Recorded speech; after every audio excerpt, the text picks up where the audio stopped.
So well guys, this is Mr. Holding, and I'm joined by Mr. Jarrett. This quick video is basically to have a look at the equipment used for titration and how to clean it. So I've asked Mr. Jarrett to help me here because he's done it lots more times than I have to basically go through it. So thank you very much for helping us. Do you want to take us through the equipment needed for titration and how to clean it? Yes, the process of titration requires a few bits of equipment. The most important and the prominent one is this thing called burette. So it's a long tube, normally about 50 mils with a tap on the end, and the models we have nice smooth Teflon taps. That's very good. Now, in order to titrate, we need to put special chemicals in there. Now, for what we're doing, we're going to be titrating an acid with a base. So we're going to put the base in the burette, and the acid we're going to titrate is the acid in vinegar. To titrate, the art of titrating is that we use a known volume of a known concentration to work out an unknown material, and you're going to be examining the concentration of acetic acid and vinegar. To get an accurate volume of vinegar, we use what's called a pipette. Now this pipette will hold about 10 mils. It's very, very accurate. Both instruments are extremely accurate.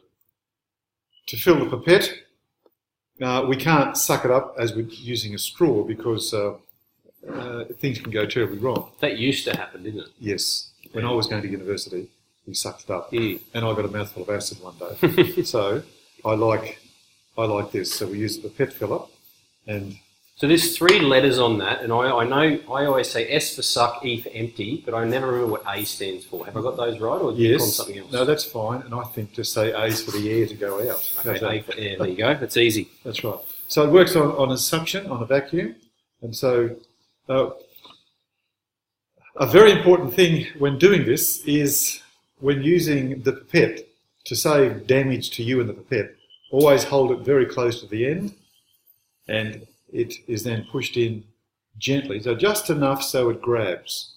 If you jam it in too far, it can be very difficult to get out, or it could damage the valves. So the idea then is just to hold it at the end and ease that on just enough so it's grabbing, and it'll be very effective. All right, so we're going to use this to transfer the material. We put the base in the burette. Now, it's an acid-base reaction, so we need some way of knowing we've reached the end of the reaction. And we do that by using an indicator. The one we've chosen is phenolphthalein. It is going to go from clear to pink, and it's very effective for what we want to do. So it goes from colourless to a pink colour. So when we put it in the acid, it'll be clear, so you won't actually be able to see it. Yes. It won't be until it changes that point. That's right, and it's at that instant of change. Now, we could do it the other way around, but the problem there is that it would be the pink colour fading, and that's the problem. So it's easier to pick up the entrance of pink colour as opposed to when did the colour go. And we're going to go for a very, very pale pink. That's our very good endpoint. All right. So what other equipment have we got? So we've got the burette and we've got the pipette and the pipette filler. What's this thing?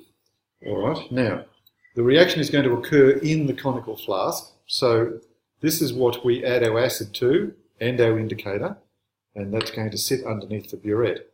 So the idea then is that it's going to run into there, and the reaction will occur in this. This is a good shape because you can swirl the material around comfortably. It's got a neck, a large volume around the bottom, so therefore it's a very good device for swirling. It's more effective than using a beaker.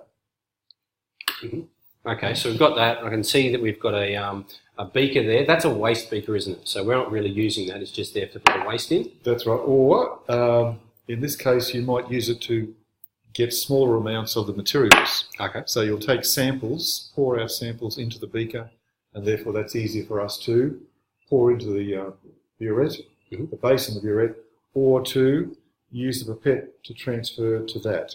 All right, so we're going to use that to clean in a moment. Yes. But finally, we've obviously got that on the machine. That's for filling up the top to make that easy. That's right, and when we come to do that, we'll show you what to do with the funnel. So it's a special small funnel just designed for this particular equipment. Okay, and finally the white tile. I'm assuming we're not doing any tiling. That's for spotting the change better, isn't The it? colour change. The really effective colour change is very, very pale pink, extremely pale. So that one drop or half a drop, and it's just very, very pale. Mm-hmm. Now, by having a white background, the pink colour is a little bit more obvious than the dark of the timber. So that's just to help us. All right. So next thing we'll go in, we'll do that in a second. So we're going to do through these things. So thanks for showing us through those. I hope you found that useful.